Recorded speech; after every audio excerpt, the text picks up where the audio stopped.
round 2. Me and Amy, we made a little video and then it said corrupted, so we've got to do it again. Oh, yes. Anyway, the beautiful Amy's with me, aren't you, Amy? Oh, yes. Hello, beautiful Karen. Beautiful Amy. Anyway, what it was is I was telling Amy, she hasn't seen it. I can send you the link, Amy. But okay. Lisa, she likes to sort of protest by drawing things on the pavement with crayons. Chalk, rather. But she also does some very good drawings. And the other day, she was drawing on the pavement and she says, a lady who happened to be Professor John Searle's nurse, a free energy inventor, saw me drawing him the other day and took this video. It was an anti-gravity invention. So I like it because we, in our first video, talking about the fact that our freedom of speech has basically been taken away. We've got it between us, but any public forum we put it on, they're just wiping it all off. Oh, I know. Yeah, but it's good that people put their little. I like it when I'd never heard of him before. Have you, Amy? No, I haven't.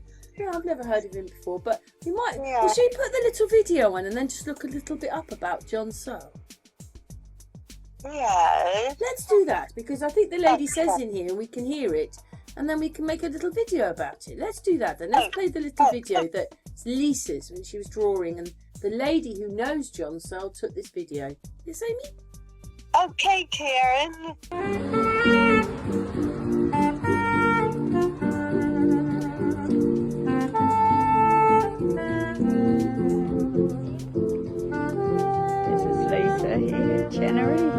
Painting Prof. Searle, who I do know. Professor John Searle of Street Glastonbury, inventor of free energy, invented the anti-gravity machine back in 1945, yes.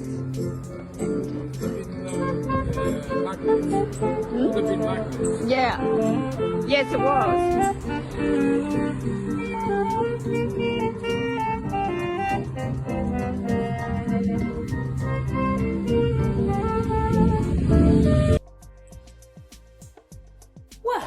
Me and Amy have just been listening to a little bit of video about him. It was made a few years ago. I'll show you the channel in a minute. But I just put some pictures up. So there he is. And this is the machine that he made. And I was just saying to Amy, I thought a different person made this, but it's his. Yeah. Yeah, anyway, I've got a few pictures because there he is. He's obviously in his 90s now. It doesn't say he's died, so he must be alive. Anyway, this person made this film, and that's the beginning of their video. But anyway, we're just going to talk for a minute or two because it's a bit sad, isn't it? They said in this video, which we might play that bit, that he's deaf. Oh, I know. So they say the guy's saying because he was deaf, he wasn't educated like everyone else. He was in his own mind, his own world, and he was able to come up with these things because he wasn't following anybody else's way. He was following his own. Right. That's quite incredible. He is. Well, he's obviously a very clever man. Yes. Yes, he is. Yeah, did you see the little video about the machine he made, Amy? No, but I was reading about it. Yeah, basically they're all magnetised and the magnets go round and round and then it creates this energy. But anyway, he's just talking here, so let's just hear a bit about what he says. Okay. Cleaning up this planet is going to be a big job. If we're going to get the climate back to what we want, a lot of work got to be done. But one thing is certain, you need energy. That's important. Without John, I wouldn't be the man I am today. John changed my entire life. Turned it around completely. The man is the most honest, sincere friend that you could ever hope to have. He has tremendous stamina and has a almost an unheard of ability to go without sleep. He operates on between, I think, 3 and 4 hours max. For 40 years I have been searching to find the clue to the Searle effect. But what it did for my mind, it stimulated it, motivated it, and turned my whole life upside down. I've met Professor Searle and his associates.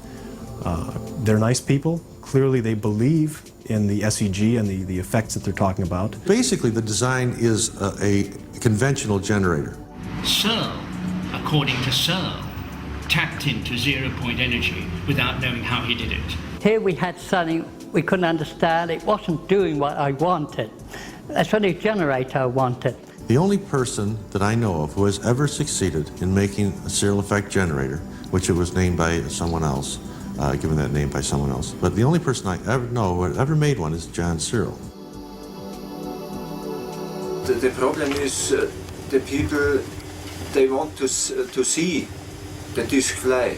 I think 69 to 71. The German TV sent a report in color, and there was shown a flyable disc. It was hovering in the top of the trees, I think 25 meters. The electron flow is accelerated to an extremely high rate, and it creates a vacuum around the device. And in that vacuum, you develop numbing cold. And numbing cold, as we know today, is a function of superconductivity. Well, that's explained rather a lot, hasn't it, Amy? Because Yes, it is, Karen. in the diagram, there is a vacuum and everything is expanding. So Yes. that is what would happen to them. Right. So, no space, no astronauts. That's right. Oh my god, if you can see it in this diagram for this machine. Right, we're just going to show you what it does again, in case you missed it. He's explaining here about the vacuum, and here it goes, it's expanding and expanding and expanding. I know this has got magnets in, but this would still happen to the astronauts. They'd expand and explode. Right. This is what happens in a vacuum. This is what I know the magnets are doing it, but that is what's happening. Go back and play it one more time. But I'm playing it at half speed, so let's go on a little bit. We've gone too far now. Hang on, I've got to find it. So anyway, this is the channel who put this whole video out. Inventor of the Searle effect generator, a free energy device. Latings is his name. Here we go. Now just imagine an astronaut. And then they're gonna start expanding. Eerie ridiculous. I mean, it's like a marshmallow expanding. Ooh, imagine that. Anyway, you can see for yourself. This is what would happen if you were put in a vacuum. Right. Anyway, we'll go on now, Amy. Okay, Karen. This thing wanted to fly. For over 60 years, John Searle has tried to give to the world a new kind of energy system, one that would free mankind from the burdens of oil and fossil fuels. From his dreams as a child in pre-World War II England came an understanding of mathematics and magnetic forces that would change his life. From a childhood game of hopscotch came a new understanding of magic squares, a mathematical principle that is 5,000 years old. John Searle is deaf. His deafness is the result of beatings and neglect suffered as a child. But the isolation would serve his purpose. Perhaps this physical limitation accounts for his freedom of thinking. He could think laterally and not be bound by conventional rules taught through conventional methods that may have an adverse effect on the human mind. In his quiet universe, his experience would have a different effect, an unusual effect, a natural effect. the Searle effect. On his own, and without any real formal education, John Searle is possessed by an insatiable curiosity that would lead him to conclude that nothing is impossible except that which the state of your mind makes it so. Well, that was very interesting, wasn't it, Amy? Oh, yes, it was, Karen. Have you seen it, how this thing expands? Yeah, I was looking. I didn't know that he was I thought it was someone else that made the sort of hovering spaceship. But, yes. You know, again, it was free energy. I know. I don't understand how they don't understand about the astronauts. Oh, I know. Yeah. That's... That means that we could sort of use that and we could go up in the air. We could fly in the air. Yeah. I thought, when I was little, I thought that's how cars would go, that we'd be able to sort of have little mini, like, car aeroplanes. Oh, yeah. It's very interesting. I've never heard of him before, so I hope that if you haven't heard of him before, that you find this interesting. And thank you very much to this channel. I don't know if it's Latings that has made this video, or he's copied it. He's copied bits. But it's just very interesting to learn a bit more information about John Searle. And it started all off with a chalk drawing on a pavement. Oh, that's right. See, she's educating people with her drawings. Yeah, because now we're telling you about John Searle. Yes. The effect generator, a free energy device. Yes. But Amy, thank you so much for helping me do this little video. Did you find that interesting? Yes, very interesting. I really learned something. Yeah, there's no astronauts. That's right. Anyway, Amy, thank you so much for helping me make this little video. You're welcome, Karen. John Searle is known all over the world as the inventor of the Searle effect generator, a magnetic device consisting of one or more rings, also called plates, and a number of cylindrical rollers that, when in motion, generate electricity. The generator is a magnetic device that is totally magnetic. It is its own prime mover. It will self-start and continue to run, and as far as we know, we can say never stop. The Searle effect is an effect based on magnetic fields that generate the continual motion of magnetized rollers around magnetized rings, producing electric energy. The generator runs in harmony with nature. The law of the squares is harmony with nature. But the Searle effect is a great deal more than a simple generator. In our polluted and energy-starved world, it is the hope of all mankind that we find the solutions that lead us to both prosperity and harmony with nature. Is it possible to maintain mankind's industrial output? I was watching this film today. Oh, I had a picture of the name of the film. It's an old film with Paul Newman and the person that became his wife, Vivian. Is it Vivian? Well, anyway, the lady in this, I'll show you in a minute, is his wife. Well, was his wife, because I think he's dead now. But what it was is I just saw it, and I keep seeing it in the films. Maybe nobody's noticed it before, but what I'm going to tell you is that everybody thinks that CGI and AI and all that is a very modern thing, but it isn't. It's been going on for quite a while, maybe a few good 100 years, yeah? And so even though they've told you that photography and films only started, and they evolved so quickly from non-speaking to speaking footage and all this kind of stuff, this film was made, I think, probably in the 30s or 40s. So we're talking nearly 100 years ago, and they had it then because Paul Newman, whose face that is not standing in front of that person. So do you see here? What it is this is on my television. That's my television there. It's almost as if he is standing in front of him on a screen. Anyway, also you never see their noses. You just see this. Shall we, let's zoom in a little bit. It's actually hard to see which way he's looking because that eye is looking across there and this eye looks almost straight on. So it's a little bit difficult to see what he's actually looking at. But when we come over here, there, that is supposed to be Paul Newman. That bit doesn't look right, does it, at all? And he's got no nose. Do you see that? Does not look right. I hope that you can see what I'm seeing. I hope that once you see what I'm seeing, you will see it in all the films you watch. All the new ones are the same. Just the same as this. So it's like he's on a screen.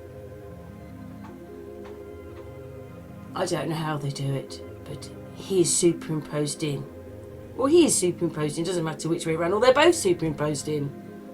Anyway, let's put the video on. Because I took a few photographs, because it just kind of... So, do you see the person on the left? He's not talking to him. Not in reality. So there he is. Do you see the line round his face? He is superimposed into the footage. He has no nose. He's not in front of him. They are in different perspectives. Do you see that? Do you see that they are in different perspectives? Yes, let's move on. Crazy. Absolutely crazy. It is filmed off my television, and sometimes when you use a phone on a television or a screen, it makes these lines across it, so I'm sorry about that. But look, he's not looking at him. He's a bit more over here and bigger, but he is not looking at him. He's looking over there. Again, these people are not together. Look, this bit is all blurred, that bit isn't. He's blurry. You can't really see his nose. You can't see his nose, and that's supposed to be his eye. But he's blurry compared to him. That cannot happen. Again, the other way round. He is not with him when they are filming this. They've stuck his head, someone's head in. So that is his head blown up. That looks all a bit weird, but there is the line round there. What, he's got all this light on him and you can't see any features on his face, and he doesn't have a nose? Whatever it is, because it goes flip, flip, flip, flip between the both of them. Well, this is what happens in films, isn't it? He has no nose. And he's not in front of him. So this whole CGI, all this thing, they've been doing it to us for a very long time. Can't see his face at all. Head is superimposed onto that. I hope you see it, like I do. So in reality, if they're smaller when they're further away, which we'll see a bit of Paul Newman, why is he so big and he's smaller then if he's further away? And these ones, his face looks a little bit strange there, don't you think? Whoops, we've moved across. His face, that looks like that's been like fiddled with. As if you'd have great big grooves like that in your face. And he is more blurred than him, which can't happen. You don't have pictures with someone next to you that's blurred, do you?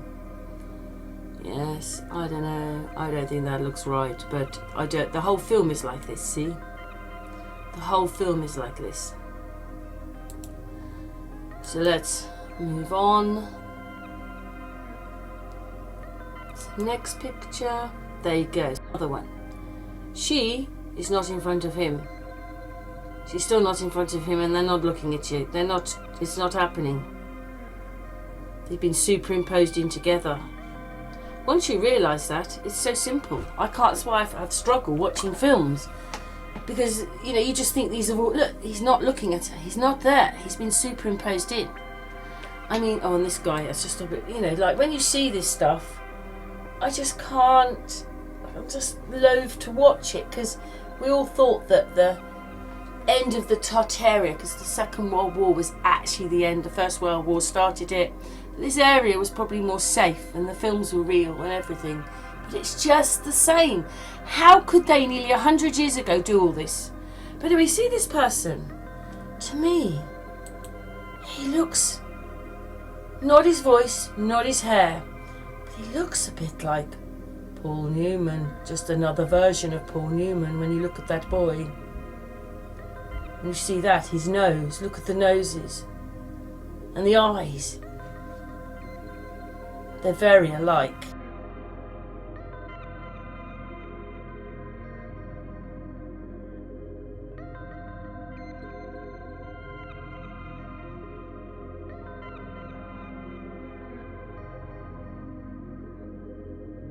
When you actually look at their faces, the mouths, the nose and the eyes, they are very, very alike, because we all know they play other parts. When you look at his eyes, the nose and the mouth, that's all they want to do this AI CGI crap composite thing where everything seems to be a cartoon, including this film made nearly 100 years ago. They look very alike because you just got to take the hair away. And I thought that was quite interesting, that when you look at Paul Newman's features and that guy, except the hair, they look quite alike. Yes. Anyway, it may not be, but he's obviously a look-alike. Anyway, see that one? So, look at the size of Paul Newman now. Do you see he's smaller? Because he's got to be smaller because he's further away, but he's been superimposed into the footage, is why he looks so small compared to him. The other one doesn't look quite so small, does he? They're the same distance away, but you see, you cannot see Paul Newman's face, and they're superimposed in. I don't know how they do it. I don't know why they do it. I just don't. Maybe it makes the film look better for them, because I just don't know. You imagine they can't move their heads. The heads aren't moving when they're showing you those shots. They never move. We don't realise they don't move. I don't know how he gets the gun from him, but as they've got all those effects, they can do it. See, no nose. He's superimposed in. Superimposed in. He's got no nose. I don't quite know how they do this. How they pass things over, but if they can do the rest, then they can do that. See, that's his wife. But she's not really standing in front of him, talking. This is a set. I don't know how they do it. See, you can't see his nose at all, or any of his features, just a bit of his cheek. So again, they're not together. He's not looking at her. I just think it's all bananas, personally. Well, that bit there looks a bit strange. They've obviously done something there. And when we go over to her, look, she's got that line round her face. No nose at all.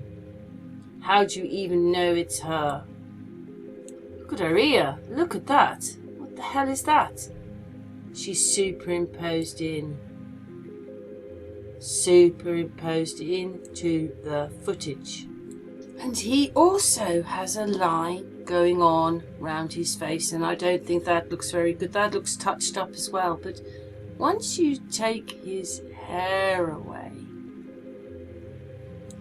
now do you see Paul Newman more?